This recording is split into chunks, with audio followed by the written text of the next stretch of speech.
जय जिजाऊ जय शिवराय। आज 350वा शिवराज्याभिषेक 6 जून 1674ला राजे छत्रपती झाले।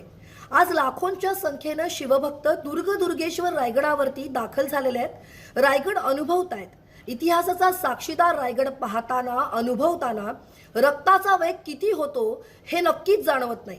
पण जिंदगीभर काबाड कष्ट करून यशाचा डोलारा उभा करणारा आजोबा जसा नातवंडांना अनुभवाचे बोल देत भविष्याची दिशा देतो, तसाच हा इतिहास पिढ्या पिढ्यांना पुढे चालण्याची उमेद देतो। आणि म्हणूनच असे सोहळे व्हायला हवेत।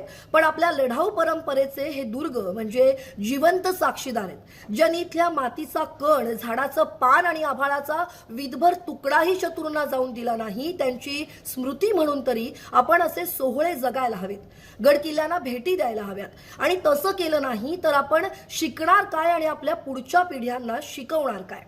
यावर्षी मला तर रायगडावरती जायला जमलेलं नाहीये, पण माझ्यासारखे असे अनेक जण असतील ज्यांना हा सोहळा अनुभवता आला नसेल। त्यांच्यासाठी हा शिवराज्याभिषेक सोहळा न्यूज 18 लोकमतच्या यूट्यूब चॅनलवरती तुम्हाला पुन्हा पाहता येईल। न्यूज 18 लोकमतच्या यूट्यूबला सबस्क्राईब करायला आणि बेल आयकॉन दाबायला विसरू नका। तेव्हा पहा फक्त न्यूज 18 लोकमत। नमस्कार।